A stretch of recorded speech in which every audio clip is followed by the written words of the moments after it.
SEC rivalry week is here. Who's on upset alert? We got everything from the Egg Bowl, clean old-fashioned hate, the Lone Star Showdown. Our buddy Chris Marler is joining us to talk about it all right here on Locked On SEC Crossover Edition. You are Locked On SEC, your daily podcast on the Southeastern Conference. Part of the Locked On Podcast Network, your team every day.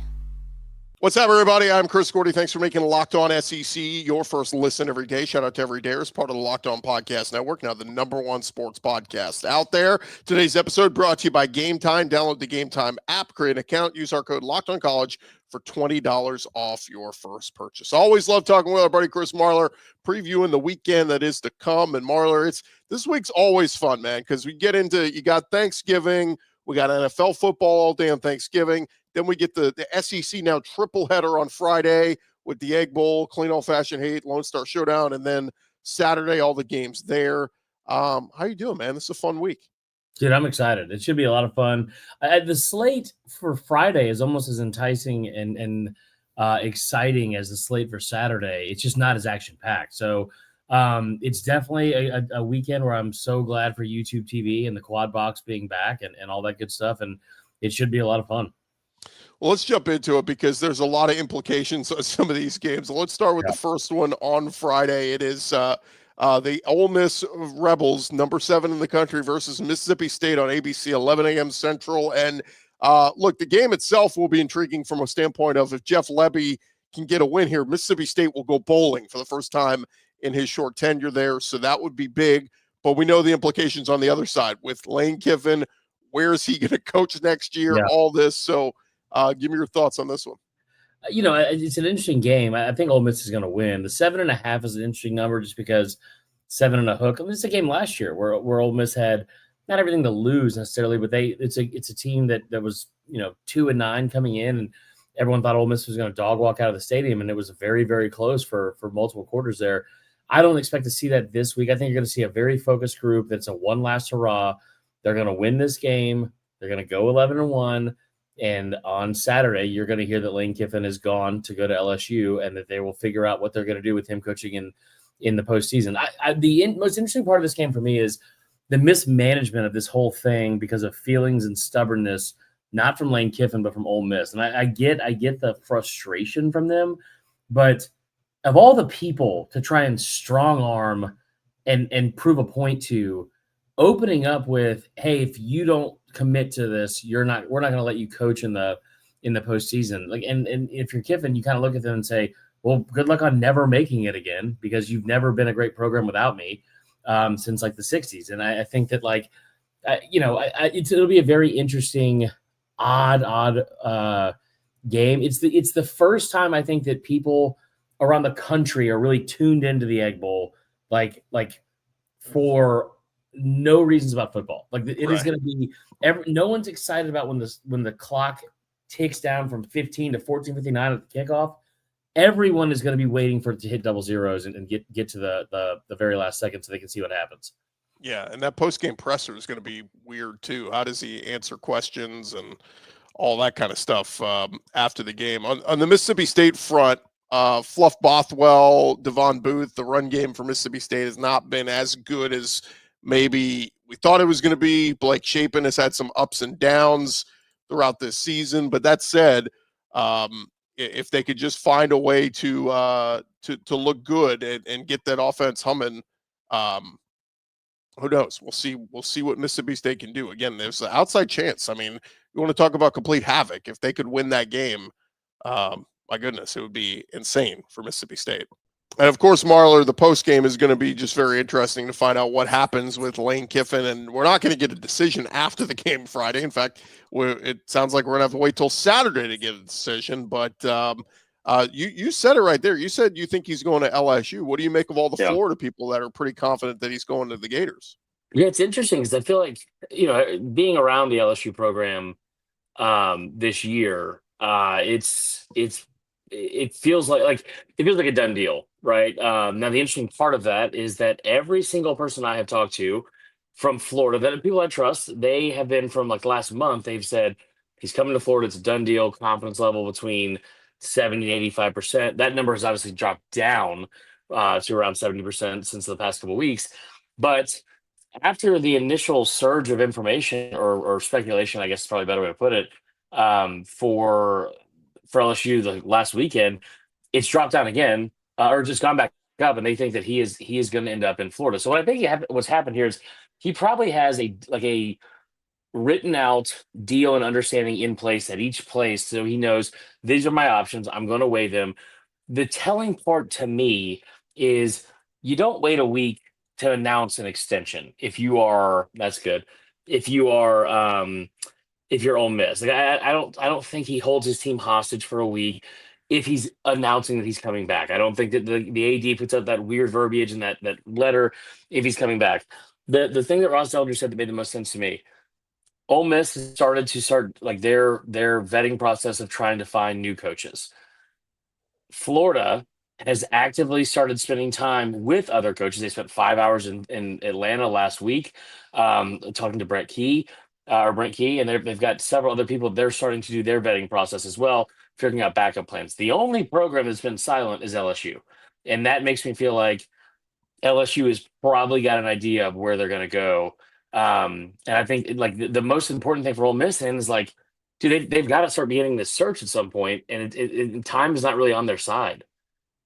Yeah, and the interesting part too is, I mean, LSU could be all in on Kiffin, but if he says no and goes elsewhere, then maybe that's when they pivot and they start looking, and talking to other coaches. So I don't know. It's going to be fascinating. Hopefully we get a decision by Saturday, but you're right. I mean, you're gonna have people that are like Penn State fans tuning in to watch the Egg Bowl because they just want to see the Lane Kiffin drama, and you probably won't get much drama in game other than if Ole Miss scores a bunch of touchdowns and pulls away, it probably won't even be a game. So how about the other games? This is Friday afternoon, Marler. It is Georgia versus Georgia Tech. It is some clean old-fashioned hate, and this is a big game from a standpoint of, again, both teams are ranked. I mean, Georgia Tech is going to have this resurgence under Brent Key, and Georgia sitting at 10-1. What's crazy is they could win this game and still not get to Atlanta and play for an SEC title. So give me your thoughts on Georgia Tech, because obviously they haven't been playing their best football as of late. Yeah, Georgia Tech, it's a team that's near and dear to my heart, being from Atlanta. I love Georgia Tech football. Always cheer for them in this game. Now, like it pains me to say that it's been 25 years since the Jackets have been able to go on a run of any sort and win 3 in a row like they did with those teams in the late 90s. We're very far removed from that. I think this was a 12.5-point line last week before Georgia Tech lost to Pitt. And in that game, they were down 28-0.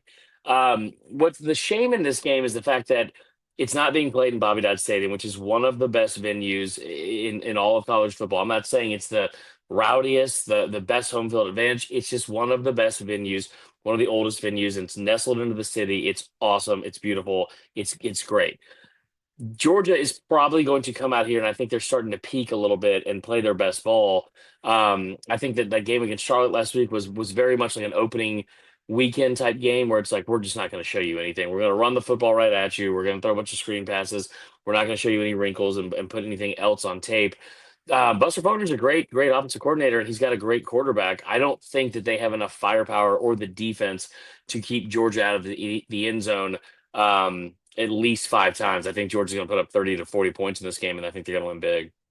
Yeah, it's just wild to me that Georgia, they win this game. And yeah, I don't think we're going to get the 8 overtime game that we had last year, but Georgia wins this game, and 11-1 Georgia Kirby Smart team is not going to Atlanta. It's just, it's crazy, but they're going to be a hell of a matchup against whoever they play, because the way Gunnar Stockton's been playing, the run game's been really good. Yeah. Going to be fun to see. All right, how about the nightcap? It will be Texas versus Texas A&M in Austin, Darrell K. Royal Stadium. I've talked with some Texas people this week who say they are fired up for this one. I mean, they don't care that Texas is 8-3, maybe the smallest of slimmest. I think ESPN had them with a 4% chance to make the playoff still, but they don't care about the playoff. They just want to beat A&M, and honestly could build some momentum going into the offseason. If Arch Manning has a big game and they pull off this upset, and it's, maybe not season save for Steve Sarkisian, but at least settles the natives who are restless. And for A&M, man, it would be a big dud to go and lose to your rival after starting the season perfect 11-0. Yeah, I mean, I think this is. I don't think a team needs a win more this weekend than Ohio State or Texas A&M because like Ohio State, they honestly maybe they shouldn't even put them on that list because they lost to Michigan last year and still won the national championship. 2 losses in the regular season, still won the national championship.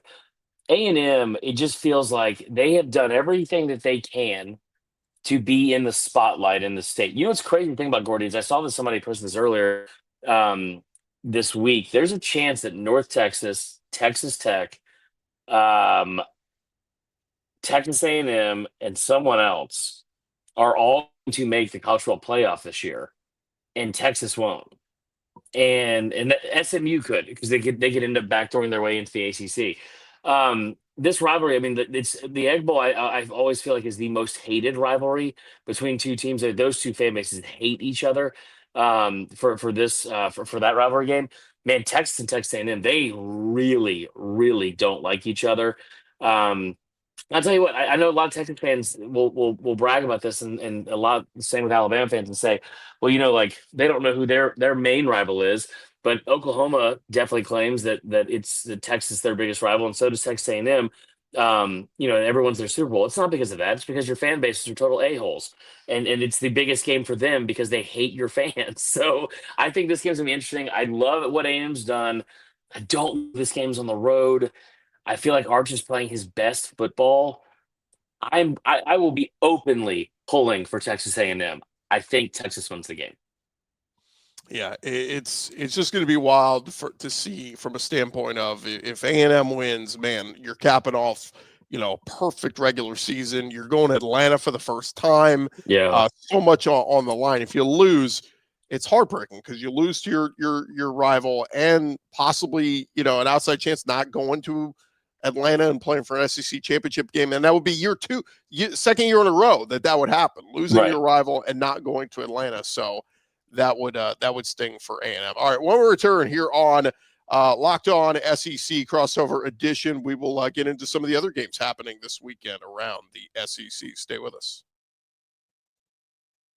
Hey, the NBA is back. There's no better place to get in on the action than with the official sports betting partner of the NBA, and that is with our friends at FanDuel. Even if you missed the start of a game, you want to jump in, get in on the live action, or look, maybe you want to get in on some of the college games, the NFL games happening this week. It is a holiday week, and man, there's tons of action happening this weekend. FanDuel, they got it all there for you.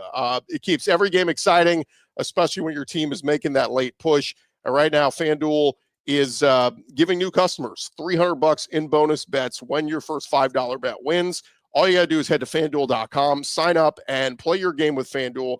They are the official sports betting partner of the NBA, and get in on the college and pro football action there at FanDuel today. Thank you guys for making Locked On SEC your first listen of the day, and thank you for making Locked On the #1 sports podcast network. Marler, as we get into some of the other games happening this weekend, let's start with the big one, 2:30 Central, 3:30 Eastern on ESPN from Knoxville. It'll be number 14 Vanderbilt at number 19 Tennessee. As you know, Vandy still with a chance potentially to win this one, get to 10-2 and make the playoff. Tennessee at 8-3, they're out. But, man, what a chance to play spoiler here and kind of send the message, hey, Tennessee, we missed the playoffs, but we're still pretty damn good. Yeah, what an awesome game. I feel like there's been great SEC weekends of rivalry games, and I'm sure I'm forgetting some that have like a bunch of ranked matchups. But this just feels awesome that there's Georgia and Georgia Tech are both ranked. This game, Vandy and Tennessee are both ranked. I don't know when that's happened before. This is going to be a really, really fun game. I think what's interesting to me is it's very obvious that they are pushing or trying to make a push for Diego Pavia to make it to New York. He should be in New York no matter what, especially with this year's crop of Heisman winners. It makes the most sense. I think that he's had 34 touchdowns, 6 interceptions on the year, over 3,500 yards. This is a Tennessee defense that can get got a little bit. And if this gets into a high-scoring matchup, I think usually I say that's not what you want to have when you play against Tennessee because of how good they are, especially when they're on script and being able to come out here and get some points early and get ahead of you early. I think that Tennessee is going to try to drag them out into deep waters and try to make them have some game where they have to keep putting up points where they're uncomfortable. I think that's where Clark Lee and Vandy want to go. Like I don't think Clark Lee would look at this and say, I want my defense to give a ton of points. But if this ends up being like a 48-45 shootout where Pavia puts up 5 touchdowns and 450 yards and can cement his place in New York, I think that's exactly how they would want this to play out. Yeah, I keep going back and forth on this one. My brain says Tennessee should win at home in Knoxville, but Vanderbilt, you can't go out like this, right? You had this special season. Pavia just set a record last week against Kentucky. It just feels like that they have to find a way to win this one and keep your playoff hopes alive. And it would really suck for the committee for Vanderbilt to have one of their greatest seasons ever. And then you go, no, what? You're not good enough. Right. It would just really sting. All right, a couple other games here. How about at 2:30 Central on ABC? It'll be LSU at Oklahoma. This is a weird one because it's Oklahoma winning, you're in. LSU, a team that was preseason hype, top 10 team and national championship hopes at 7-4, a win. They could finish 8-4 and finish strong, but my God, their offense has just been putrid with Michael Van Buren taking over for Garrett Nussmeier. And oh, by the way, they're facing one of the toughest defenses in the country in Oklahoma. Let's also be clear. It was putrid before Right. Van Buren took over. Yeah, one of the biggest enigmas I think of this entire year is that because it's like that's an offense that had so much firepower, and I just kept thinking like the one thing I was most confident in this year is whoever is like playing receiver, like they're going to put up a ton of yards, whether it's Nick Anderson, Aaron Anderson, Xavier Woods, Chris Hilton, who's like been held to like 50 yards all year, which is insane to me. Like I cannot wrap my head around having that much talent on the field, and not being able to score more points. I don't know how they score at all on Saturday. Now I will say I don't know how great Oklahoma's offense is going to be, but I think this is also their last chance to put something in front of the committee and say this is what we are. Like I know we talked about this on the squad show earlier, and it'll come out tomorrow. But like John or Jay, I mean from the Locked On Sooner show, he was talking about how it might end up being like a 17-0 type game and 2 defensive touchdowns. I think if you're Oklahoma, what you really want to see in this game is like just a better performance offensively, because we know what this defense can do. We also know what this team is capable of. They don't turn the football over like they did for most of the first 2 months of the season. They haven't had turnover in the last 2 games. They have been +6 I think in the month of November in the turnover margin. They need John Mateer to go out there and put up 250 yards of offense, 2 touchdowns, and figure out a way to bury these people early. I think they win. I think it's somewhere in like the 20-0, 24-3 range. Yeah, it's just going to be a game that's not going to be fun to watch. If you're an LSU fan, you're on Lane Kiffin watch anyway, so you're Right. probably not even watching this game once it gets out of hand. A couple quick hitters here. Let's touch on Kentucky at Louisville. Kentucky 5-6 with a win. They're going bowling for Mark Stoops, and that's quite a turnaround from where they were about 2 months ago. For Louisville, a team that's really been struggling as of late, got blown out by SMU. I know their running backs are banged up. Their leading receiver is going to miss this one. Mark Stoops saying the other night on his coach's show that Cutter Boley is going to be back next year. Like they, and I know you'd say, where is he going? But redshirt freshman sticking it out as his school, and he's a Kentucky kid. This is a big game for Kentucky, man. Like I feel like they need to win this one. I mean, I don't think like it's a make or break on the season because of how bad the expectations were going in. But I think Louisville is a beatable team, and I do think it's been really fun to watch the growth of Cutter Boley throughout this year. Like there's some games and some decisions he's made that are like pretty bad. And at one point, I thought he was one of the worst quarterbacks in the conference. I think when he's on his best game, he is one of the top 10 quarterbacks in the conference, which isn't like anything crazy. But as a freshman getting his first year of starting experience, I think this was his first start a year ago when he played against Louisville. Going into I think this is a really big moment for them because getting to 6 wins isn't a ton or a lot for some programs. But for a program like Kentucky, even though the expectations of the bar has been raised under Stoops, especially over the past couple of years, this is a big moment considering where they were last year, where they were at the start of this year, and where they could end up this year if they get a win. 2:30 Central on SEC Network. It's 7-4 Mizzou at 2-9 Arkansas. Now, we did find out that later today, the Missouri Board of Curators are having a meeting to authorize the university to move forward with a proposed new contract to keep Eli Drinkwitz in Como. Now, they said, disclaimer, it's not finalized, so they're going to propose this. But just let you know, Drink, this season didn't go how he wanted to at Mizzou, had back-to-back 10-win seasons. This season, 7-4. Maybe they can finish 8-4. But this is to try to lock him up to keep him from the wandering eye of LSU, Penn State, and Florida. Yeah, I mean, I think that listen. I love the fact if he stays, I'd be so pumped because I love the fact that Mizzou is relevant. I love the fact that Mizzou is also in a situation where it's like people dog him all the time. Where it's like I think there's some stat where he doesn't have a win versus a SEC team with like that's finished above 500 in SEC play, like 5-3 or better. I mean that part is frustrating. His record against top 10 teams is frustrating. I get all that. But getting this fan base to believe and buy in has been really incredible to watch. And it's not just from like the fans showing up to games, it's getting the boosters and people and investors to put $250 million into this football program for their renovations of the stadium and the NIL stuff he's been so ahead of the curve on. Like, I hope he stays in Como. I will not watch a second of this game because I just am at a place in my life where I love myself too much and I cannot, for my own mental health, watch this or the Florida State game. I'm not. There was a time in my life where I probably would have punished myself for something and done it. Not now. That's just too much. Yeah, it felt like this was the 2:30 Black Friday game for a while at CBS. It was, Brett Musburger and the guys were like, "Hey, it's Mizzou versus Arkansas." I'm like, I'm gonna run to Best Buy real quick. Yeah, terrible. One more game here real quick, 3:30 Central, 4:30 Eastern on ESPN2. It is 5-6 Florida State against 3-8 Florida. You just mentioned it. I mean, this is in the category of unwatchable. They've already said that Mike Norvell's coming back to FSU next year. With a win, they go to a bowl game. I mean, I guess that's something. But for Florida, gosh, I hate that this is a home game for them because is anyone even going to be at Ben Hill Griffin Stadium? Oh, and listen, a bunch of them showed up last week, so that's cool. It's just such a tough sell, man. It's like they're so bad. It's so frustrating to watch. They can finish 3-9, which is crazy. They're favored in this game, which is like, I mean, just how bad do you have to be? There's just so many question marks I have for this, and I don't think I have any answers to any of it. Which is like, how bad was this team? Like, is it because of all the injuries that they went 3-9 if they lose? Or like 4-8's the ceiling now?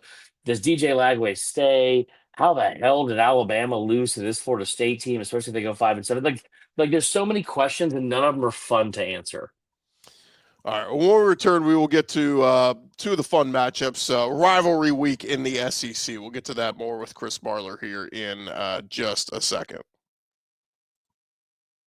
Hey guys, as college football season winds down, you want to make sure that you get tickets to whether it be a bowl game, whether it be to playoff games, whatever it is, use our friends at the Game Time app. Game Time, it is the app that gives the advantage back to fans. It's the easiest way to score last-minute tickets at the best prices with no surprise fees. What you see is what you pay. You pull up the Game Time app, in just a couple taps, you're going to see some amazing deals. I'm talking your favorite college football games as low as $25.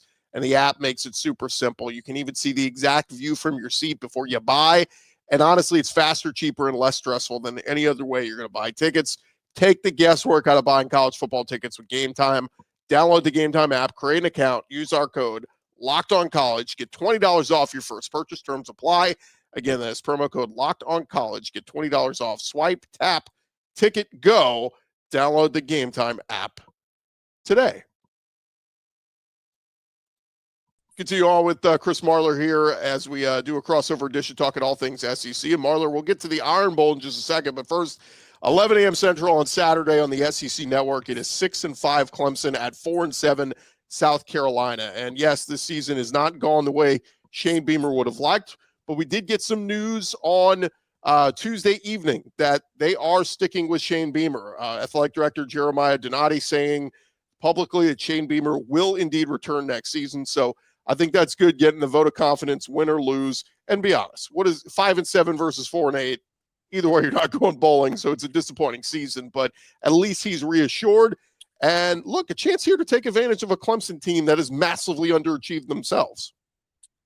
I'm telling you right now, this is it's frustrating. You're mad. You like it. It sucks that the ceiling is 5-7. to close out the year. But there's a very real thing in play here of being able to change up the narrative going into the offseason of, hey man, you just won 3 of the last 4 against Clemson. And it's in this like current state of recruiting in the state of South Carolina, it's arguably the best 2 classes back to back that you've had in probably a decade, with in terms of blue chip recruits and just talent in the state. So being able to put up a little bit of just stake your claim and plant your flag, even though it's a home game, to the upstate there, I think it would be a huge middle finger and a massive, massive win if they could somehow take care of business on Saturday. And to be clear, I think they will. I'll just kind of ask this way, is this the last game Lenore Sellers puts on a South Carolina jersey? I hope not. I think people scoffed last year and they got mad at me for reporting it, which was wild. Just like, his dad even said last year, there's teams that were going to offer him $4 million.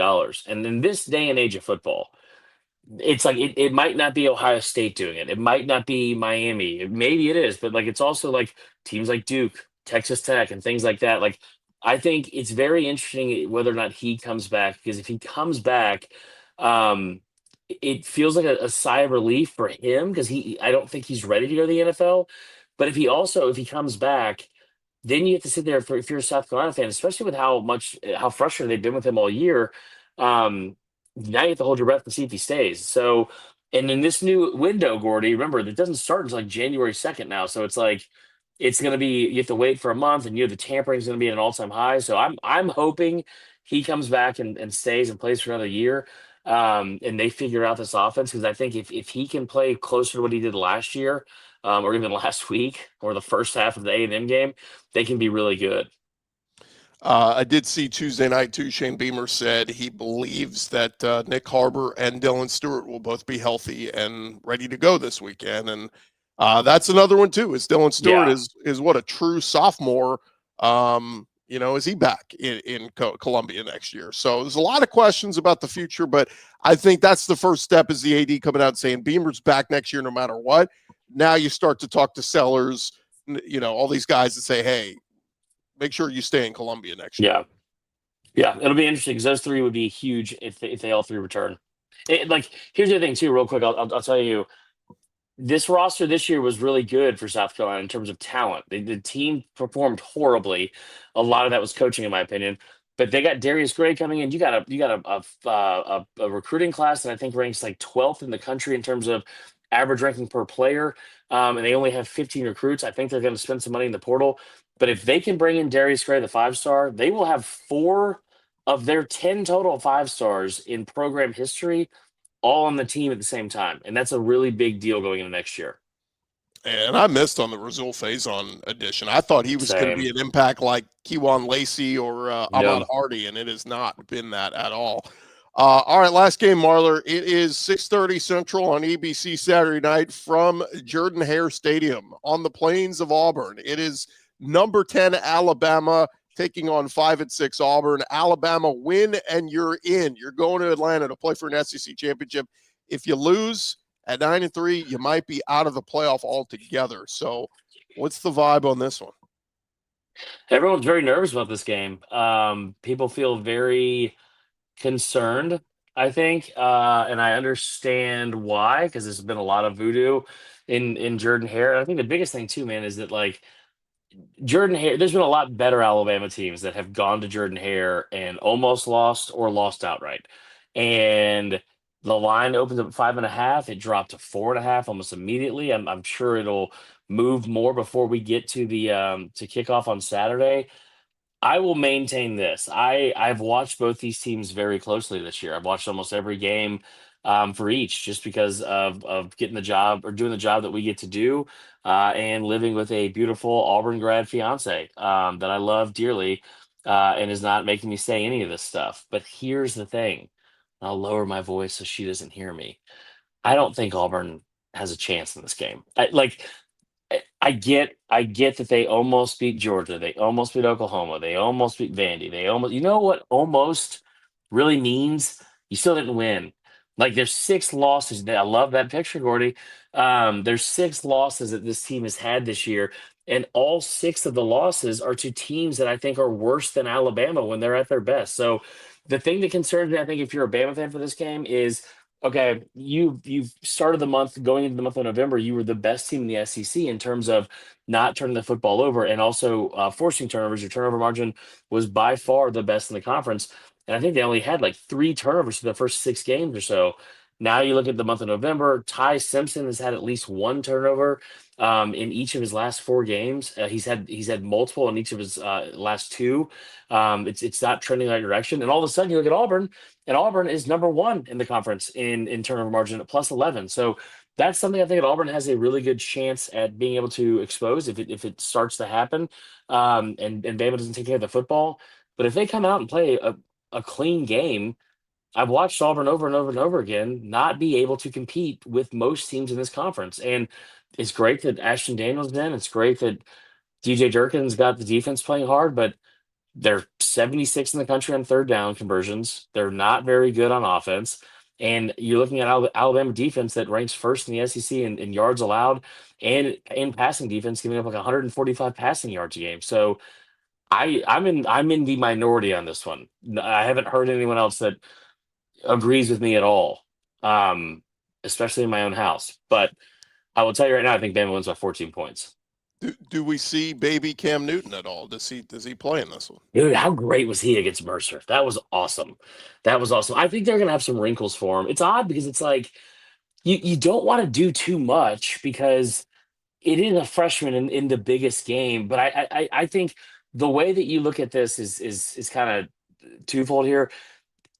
If you look at it and say like, well, Bama struggles with running quarterbacks. Not really. I mean, like they used to for sure against when Saban was there and Kirby Smart. Like, I don't think that's necessarily as in play. I do think he's going to be involved in some of the wrinkles of the offense. It's going to be a lot of fun to see, and it's dangerous. An Auburn team has nothing to lose. I mean, they're just it's danger territory. And if they win, Gordy, you think about what's at stake for them if they win. If they win, they get to ride their bikes to the Birmingham Bowl once again. Hey, they'll go to Toomer's Corner first, and then that's true. The Birmingham Bowl. It will be fascinating too if people are clamoring for DJ Durkin to get the job too if he wins. Yeah. I've had some people tell me no. Under no circumstances, but you never know. I'll tell you right now, it's been everything I've heard from pretty good sources is that is John Summerall. It's already over. And then I'll tell you this because it's not inside information. We're on the drive down here for Tampa for Thanksgiving, and just like ding, ding, ding, ding, a bunch of Auburn players all follow John Summerall all at once on Sunday, which is usually stuff like that's a pretty decent indicator nowadays with social media and how present and I guess up front everything is. Yeah, 90-minute drive from Troy up to Auburn where he coached previously, so he knows the area certainly. So we'll see. Marler, always fun to catch up, man, even on a holiday week. Absolutely, brother. See you soon. All right, that is Chris Marler there of Locked On Gamecocks, and I'm Chris Gordy. This has been Locked On SEC. Thank you guys so much for making us your first listen every day. Hey, reminder, you can check us out simulcast daily on the Gulf Coast Sports and Entertainment Network. For any of our listeners who live in Louisiana, Mississippi, and Alabama, you can catch us weekdays at 11:30 a.m. Central on the Gulf Coast Sports and Entertainment Network, home of the New Orleans Pelicans and home of Locked On SEC. Check us out.